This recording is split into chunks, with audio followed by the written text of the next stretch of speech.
Hello students, welcome to my YouTube channel. So today we will discuss about the next topic of surface chemistry, lecture number 4.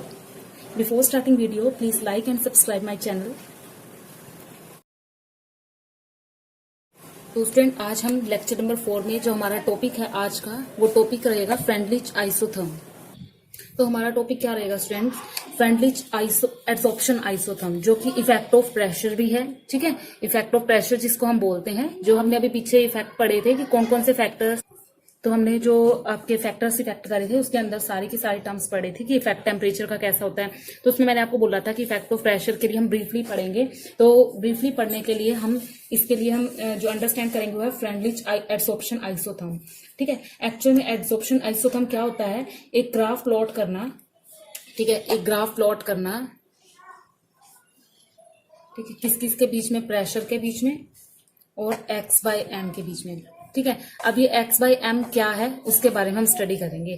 ठीक है, तो सबसे पहले देखो adsorption isotherm क्या है। The graph between the extent of adsorption and pressure at constant temperature is called adsorption isotherm. ठीक है, एड्सॉर्प्शन आइसोथर्म आपको पता चल गया क्या होती है, क्या है, ग्राफ किसके बीच में, एक्सटेंट ऑफ एड्सॉर्प्शन। ठीक है, जो एक्सेंट है एड्सॉर्प्शन का इसके बीच में और प्रेशर के बीच में। तो देखते हैं students x by m actual में है क्या। तो सपोज कर लो कि मेरे पास एक सरफेस है। ठीक है, किस चीज का सरफेस है ये, एड्सॉर्बेंट। किसका सरफेस है ये, एड्सॉर्बेंट का सरफेस है। ठीक है, तो स्टूडेंट मैंने इसको सपोज कर दिया कि जो ये एड्सॉर्बेंट का सरफेस है इसका जो मास है ना, इसका मास एम है। ठीक है, इस एड्सॉर्बेंट के सरफेस को मैंने एम मान लिया, यानी कि इसका जो मास है ना वो एम है। ठीक है, तो अब स्टूडेंट इसकी सरफेस के ऊपर, इसकी सरफेस पे जो मॉलिक्यूल्स हैं ये, मान लो कि जो ये आपके एक्सटेंट है एड्सॉर्प्शन का। ठीक है, तो इसके ऊपर जो ये मॉलिक्यूल्स जो गैस के हैं, गैस के पार्टिकल्स हैं जो आ रहे हैं इसके ऊपर। ठीक है, ये हैं आपके एडजॉर्बेट। ठीक है, एडजॉर्बेट पार्टिकल्स। ठीक है, ठीक है, एड्सॉर्बेट पार्टिकल्स हैं जिनको मैंने एक्स सपोज कर लिया। ठीक है, तो अब जो आपका एक्सटेंट होगा यहाँ पर एड्सॉर्प्शन का एक्सटेंड होगा वो ये रहेगा कि कितने तो एड्सॉर्बेट आके इसके ऊपर चिपके, तो कितने आके चिपके इसके ऊपर, देखो एड्सॉर्बेट पार्टिकल एक्स चिपके, डिवाइडेड बाय कितने सरफेस पर, यानी कितने मास के ऊपर वो चिपके, तो वो एम मास के ऊपर चिपके। तो यहाँ पर जो आपका एड्सॉर्प्शन आया वो एक्स बाय एम निकल के आया। अब इसका और प्रेशर का जो आपस में ग्राफ होता है उसको बोलते हैं फ्रेंडलिच एड्सॉर्प्शन आइसोथर्म। तो इसकी हमें स्टडी करनी है। इस एक्सटेंट को समझो बड़े ध्यान से। जो आपका एड्सॉर्बेंट है उसका मास है एम। ठीक है, उसके ऊपर जो आपके गैस पार्टिकल यानी कि एड्सॉर्बेट पार्टिकल आकर इसके ऊपर अट्रैक्ट करेंगे तो वो कितने होंगे, वो एक्स मान लिए मैंने। ठीक है, और कितने एड्सॉर्बेट चिपके पर कितने एड्सॉर्बेंट के मास के ऊपर, उसको हम बोलते हैं एड्सॉर्प्शन। ठीक है, तो यहाँ पर हम इन दोनों के बीच में ही ग्राफ प्लॉट करने वाले हैं स्टूडेंट। ठीक है, उससे पहले आप डेफिनेशन आपको लिखवा दी मैंने, डेफिनेशन नोट कर लिया आपने। ठीक है, अब हम इसका ग्राफ बनाएंगे। ठीक है, और एक चीज याद रखना कि जो ये आपका एक्स बाय एम है ना, एक्स बाय एम पूरी तरह से डिपेंड है वो प्रेशर के ऊपर। ठीक है, तो ये पूरी तरह से प्रेशर के ऊपर डिपेंड है, यानी कि अगर प्रेशर बढ़ेगा तो एक्स बाय एम भी बढ़ेगा। ठीक है, अगर ये घटेगा तो ये भी घटेगा। तो देखो इसका ग्राफ बना के प्लॉट करके दिखाती हूँ मैं आपको। तो स्टूडेंट अब हम पढ़ेंगे फ्रेंडलिच एड्सॉर्प्शन आइसोथर्म। ठीक है, तो एड्सॉर्प्शन आइसोथर्म हम ऑलरेडी पढ़ चुके हैं। क्या होता है, ये ग्राफ होता है एक्स बाय एम और पी के बीच में, और जैसे से ये इंक्रीज होता है और ये भी इंक्रीज होता है, यानी कि ये दोनों एक दूसरे के ऊपर डिपेंड रहते हैं। तो अब देखो फ्रेंडलिच क्या कहता है इसके बारे में, फ्रेंडलिच एड्सॉर्प्शन आइसोथर्म क्या है इससे अकॉर्डिंग, तो वो हम अब पढ़ेंगे, उसके बारे में हम डिस्कस करते हैं। तो देखो जरा यहाँ पे, एज द प्रेशर इंक्रीज, जैसे से प्रेशर इंक्रीज होता है, the rate of adsorption firstly increase fastly. तो पहले बड़ी जल्दी से वो ये है इंक्रीज होता है। ठीक है, फास्टली, पहले तो वो इंक्रीज होगा फास्टली। ठीक है, and then slowly but after some time, उसके बाद ये स्लोली सा जो है आपका इंक्रीज होगा। ठीक है, स्लोली की ये लाइन बना दी मैंने, ये इंक्रीज फटाफट से हुआ और उसके बाद क्या कहता है कि स्लोली जो है ये इंक्रीज होना शुरू हो जाएगा। ठीक है, after some time the process of adsorption attains equilibrium, और कुछ समय के बाद ये इक्विलिब्रियम की पोजीशन में आ जाएगा, ये इस तरह से। ठीक है, तो ये और ये दोनों आपस में क्या हो गए आपके, इक्विलिब्रियम। तो ये जो पॉइंट आया आपका, ये इक्विलिब्रियम का पॉइंट आ गया। ठीक है, तो ये सैचुरेटेड प्रेशर है स्टूडेंट, इसको पीएस बोलते हैं। ठीक है, ये क्या है आपका, सैचुरेटेड प्रेशर। ठीक है, तो ये प्रेशर आपका कैसा आ गया, सैचुरेटेड प्रेशर आ गया, जहां पर एक्स बाय एम। ठीक है, एक्स बाय एम जो आपका एक्स बाय एम क्या हो जाएगा इस केस में आके, वो आपका आ जाएगा इज इक्वल टू प्रोपोर्शनल ले लो चलो पी नोट के, ठीक है, इक्विलिब्रियम। ठीक है, अभी मैं इसको सोल्व करके दिखाती हूँ आपको कि ये किसके इक्वल है और ये किसके। अब देखो जब फास्ट था यहां तक पूरा फास्ट था, है ना, यहां तक फास्ट था, यहां जाके वो स्लो हो गया। ठीक है, तो जब वो फास्ट था तब उसका एक्स बाई एम किसके प्रोपोर्शनल था, P1 के। ठीक है, लेकिन एक स्टेट ऐसी आई, देखो यहां से इक्विलिब्रियम स्टार्ट हुआ है ना, देखो इक्विलिब्रियम स्टेज यहां पर जाके आई, देखो यहां पर है ना पैरेलल, यहां तक क्या था बीच में, ये जो ये वाला पोर्शन है आपका, ये वाला पोर्शन देखो इधर, ये एक ऐसा पोर्शन है जहां पर आपका x by m is proportional to है P1/n, यानी कि इंटरमीडिएट स्टेट है ये। ठीक है, तो यहाँ पर ये इंटरमीडिएट स्टेट आ गई स्टूडेंट। ठीक है, तो देखो अब ये क्या बोल रहा है कि एक ऐसा प्रेशर आएगा जिसको सैचुरेटेड प्रेशर कहते हैं और equilibrium rate of adsorption become equal to rate of desorption. उस केस में क्या होगा, जितने एड्सॉर्ब हो रहे थे ना मॉलिक्यूल्स वो उतने ही डिसॉल्व हो गए। देखो मैंने यहाँ पर आपको बताया था, देखो ये आप स्क्रीनशॉट ले लो इसको, मैं इसको हटा रही हूँ। तो यहाँ ध्यान से देखना स्टूडेंट क्या होगा एक्चुअल में, जो मैंने आपको यहाँ पे एड्सॉर्बेंट पार्टिकल दिखाए थे, ठीक है, जो आपका ये था, ये क्या था, एड्सॉर्बेंट। ठीक है, और यहाँ पर जो पार्टिकल्स आ रहे थे आपके, वो किस चीज के आ रहे थे आपके, वो आ रहे थे आपके एड्सॉर्बेट के। ठीक है, जो इसके ऊपर आ रहे थे। अब देखो एक ऐसा एक्सटेंट आएगा, जितने पार्टिकल्स यहाँ से आएंगे ना, पहले तो सपोज ऐसा था कि यहाँ पर जो आ रहे थे ना एक्स मॉलिक्यूल, वो इन्हीं के अंदर एडजस्ट हो रहे थे। ठीक है, वो केस ये था। ठीक है, जब ये एडजस्ट हो रहे थे इसके अंदर। सेकंड पॉइंट ऐसा आया, ये वाला इंटरमीडिएट वाला, ये वाला पॉइंट, ठीक है, इसको इंटरमीडिएट पॉइंट कह सकते हो आप। तो ये पॉइंट एक ऐसा पॉइंट आया जहां पर आपके जो ये मॉलिक्यूल्स हैं उसके अंदर बिल्कुल टाइटली पैक्ड हो गए, और जब ये इक्विलिब्रियम की पोजीशन आई, यानी कि सैचुरेटेड की पोजीशन आई, तो सैचुरेटेड की पोजीशन में हुआ क्या, जितने मॉलिक्यूल्स आ रहे थे ना उतने ही जा रहे थे। यानी कि एक मॉलिक्यूल आया तो दूसरे को जगह नहीं मिली, वो चला गया, एक मॉलिक्यूल आया दूसरे को जगह नहीं मिली तो वो चला गया। तो इस एक्सटेंट को क्या कहते हैं स्टूडेंट, यहां पर एक इक्विलिब्रियम पॉइंट आ गया। ठीक है, इक्विलिब्रियम पॉइंट आ गया जहां पर क्या हुआ, जो रेट ऑफ एड्सॉर्प्शन, ठीक है, जो रेट ऑफ एड्सॉर्प्शन था वो इक्वल आ गया स्टूडेंट। वो किसके इक्वल आ गया स्टूडेंट्स, जो रेट ऑफ एड्सॉर्प्शन था वो आपका इक्वल आ गया रेट ऑफ डिसॉर्प्शन। ठीक है, यानी कि जितने एब्जॉर्ब हो रहे हैं उतने डिसॉर्ब हो रहे हैं, यानी कि जितने आ रहे हैं उतने ही जा रहे हैं। तो ये जो पॉइंट है आपका स्टूडेंट x बाई एम, ठीक है, is proportional to P naught, ये आपका इक्विलिब्रियम पॉइंट है। ठीक है, तो अब देखो when a graph is plotted between extent of x by m and pressure at constant temperature, temperature यहाँ पर कांस्टेंट रहेगा। ठीक है, तो आप यहाँ पर क्या नोट करोगे, जो आपका ग्राफ है इस तरह से बनेगा और वो 3 पॉइंट देगा हमें, एक स्टार्टिंग पॉइंट देगा और एक इंटरमीडिएट पॉइंट देगा और एक लास्ट जो आपका इक्विलिब्रियम पॉइंट देगा। ठीक है, तो ये ग्राफ को पहले आप स्क्रीनशॉट ले लो इस पूरे का, उसके बाद में एक एक करके इन तीनों के बारे में डिस्कस करती हूँ आपके साथ। तो ले लीजिए। तो अब देखो स्टूडेंट हमारे पास क्या आए, 3 प्रेशर आए। ठीक है, सबसे पहला पॉइंट आया एट लो प्रेशर। ठीक है, लो प्रेशर पे आया, और एक कैसा आया, एट वेरी हाई प्रेशर। एक आया बहुत हाई प्रेशर पे, और एक क्या आया स्टूडेंट आपका, एट इंटर जो आपका आया इंटरमीडिएट।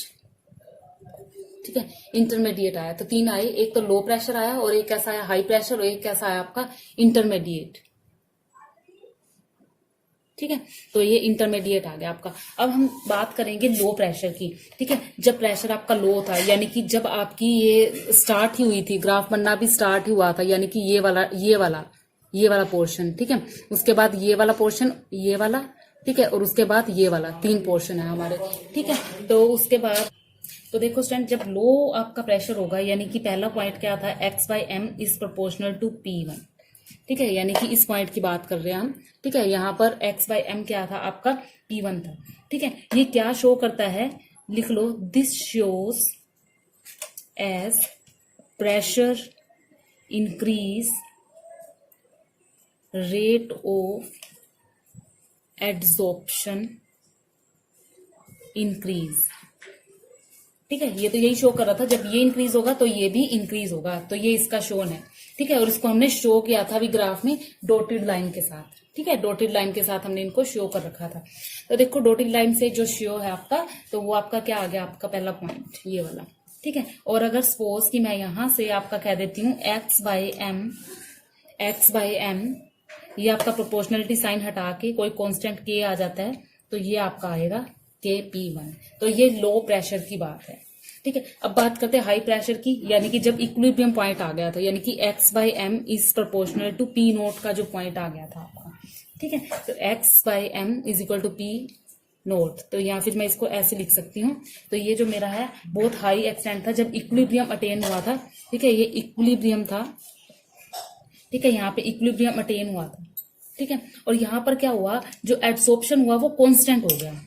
ठीक है, एक्सटेंट ऑफ एड्सॉर्प्शन, इस केस में जो एड्सॉर्प्शन था आपका वो क्या हो गया, आपका कांस्टेंट।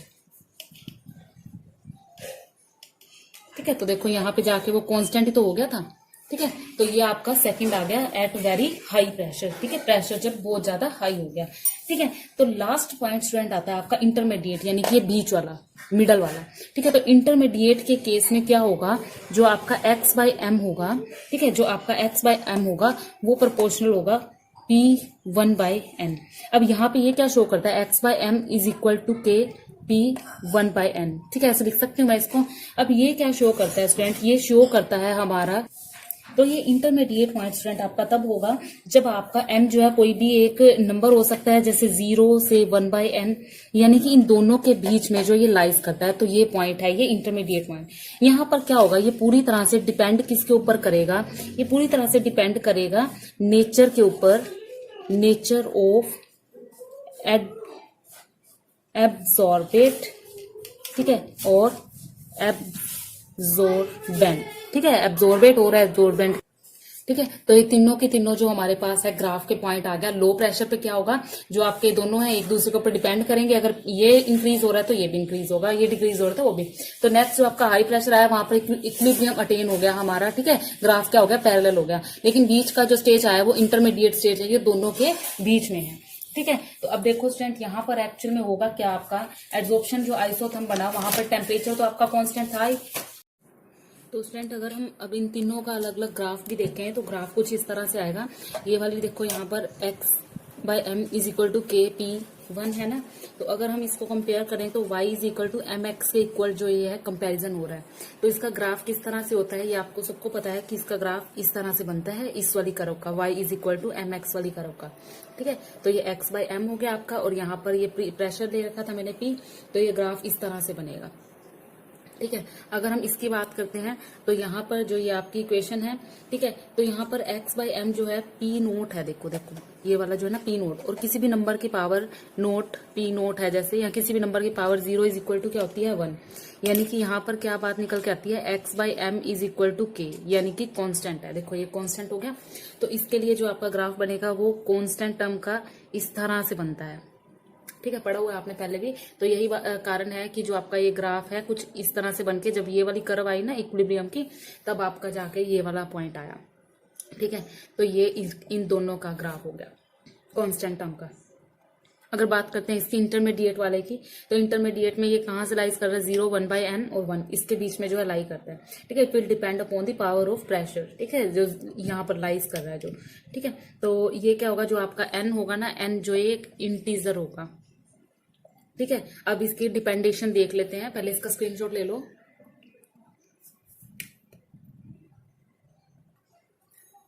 तो इनकी इनिशियल और फाइनल की बात करते हैं हम, तो देखो ये पी 1 बाई एन है।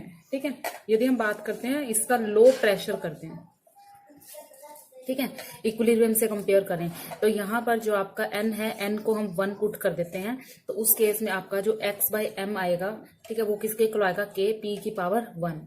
ठीक है, तो यहाँ पर इस केस में हुआ क्या है, 1 by n is equal to किसके इक्वल चला गया, 1 के इक्वल, यानी कि n की वैल्यू कितनी आ गई, 1। ठीक है, और यहाँ पर अगर हाई प्रेशर की बात करते हैं, एट हाई प्रेशर, तो इसमें हम क्या करेंगे, x बाई एम के पी, यहाँ पर हम वैल्यू जो है इसकी 0 पुट कर देते हैं। ठीक है, तो किसी भी नंबर की पावर जो 1/0 यानी कि इन्फिनिटी होगी तो वो 0 के इक्वल हो जाएगी, है ना। इसको 1/0 के इक्वल किया, यानी कि 1/0 हो जाएगा वो इन्फिनिटी होती है, और 1/इन्फिनिटी क्या होती है, 0 होती है, ठीक है। तो यहाँ पर जब हम वैल्यूज पुट करते हैं तो हम देखते हैं कि जो n की वैल्यूज है हम 1 से लेके इन्फिनिटी तक, अगर मैं इसको इन्फिनिटी पुट कर दूं तो ये 0 हो जाएगी, यानी p की पावर 0 हो जाएगी, है ना, के p की पावर 0, और ये 0 है यानी कि ये 0 हो जाएगा पूरा फैक्टर, यानी ये भी 0 हो जाएगा। तो x/m इज इक्वल टू क्या हो जाएगा, 0, यानी कि 1/n इज इक्वल टू क्या आ जाएगा, k इंटू 0, और जो आपका n होगा वो क्या आएगा आपका कांस्टेंट, ठीक है। इनिशियली में n इज इक्वल टू 1 आया, और यहाँ फाइनल में क्या आया आपका, फाइनल में आपका n इज इक्वल टू क्या आ गया, इन्फिनिटी आ गया, ठीक है। तो यहाँ पर आप क्या कह सकते हो कि जो x/m होगा आपका वो क्या आएगा, k p की पावर 1/इन्फिनिटी, ठीक है, या फिर हम k p की पावर 0, p नोट भी हम बोल सकते हैं, ठीक है। तो ये इसके दो है, लो प्रेशर पे और हाई प्रेशर पे, ठीक है। आगे हम लॉगरिथम की फॉर्म में इसको लिख के देखेंगे कि लॉगरिथम की फॉर्म में ये कैसे लिखा जाएगा। तो यहाँ पर क्या करेंगे, देखो ये जो आपके आइसोथर्म आई है फ्रेंडलिच एडसॉर्प्शन आइसोथर्म है। अगर मैं बोथ साइड लॉग ले लूं, taking log both side log लेते हैं तो क्या होगा, देखो इसका क्या बन जाएगा, यहाँ पे log x/m is equal to log of k, यहाँ पे वही प्रॉपर्टी लगेगी, x इंटू वाई है तो ax प्लस वाई वाली प्रॉपर्टी लगेगी। ये जो पावर है ये n है स्टूडेंट, ये पावर आगे आ जाएगी 1/n log ऑफ p, ठीक है। प्रॉपर्टी लगाइए सिंपल, और जस्ट कुछ भी नहीं है, ठीक है। तो यहाँ पर ये देखेंगे हम, तो ये लीनियर इक्वेशन की इक्वल आएगी, कैसी है, y is equal to c plus mx, है ना। तो ये आ गया। तो इसका स्लोप कैसा होता है स्टूडेंट्स, ये तो आपको पता ही है। तो यहाँ हम ले रहे हैं log x/m, और यहाँ हम ले रहे हैं log ऑफ p, ठीक है, जिसकी पावर क्या है आपकी 1/n है, ठीक है। तो इसका स्लोप क्या होगा, यहाँ से जो यहाँ पे इंटरसेप्ट होगा इतना सा, ठीक है, और उसके बाद जो है ये इस तरह से जाएगा, ठीक है। तो जो ये यहाँ से लेके ये तो आपका जो है यहाँ, और ये जो है आपका इंटरमीडिएट वाला पॉइंट है ये वाला, ठीक है। तो जो ये इंटरमीडिएट पॉइंट आया आपका, ये शेडेड एरिया कर दिया मैंने, तो ये जो शेडेड एरिया कर दिया मैंने ये आपका है स्लोप, ठीक है। कौन सा स्लोप है ये, 1/n, ठीक है। तो ये इसका जो है ग्राफ बन गया, ठीक है। स्लोप जो आया आपका वो क्या आया, 1/n आया, ठीक है। तो ये आपका फ्रेंडलिच एडसॉर्प्शन आइसोथर्म था, ठीक है। तो नेक्स्ट वीडियो में हम नेक्स्ट टॉपिक पढ़ेंगे, इसकी डेफिनेशंस वगैरह मैंने आपको दे दी हैं साथ के साथ, वहां से आप स्क्रीनशॉट ले लेना।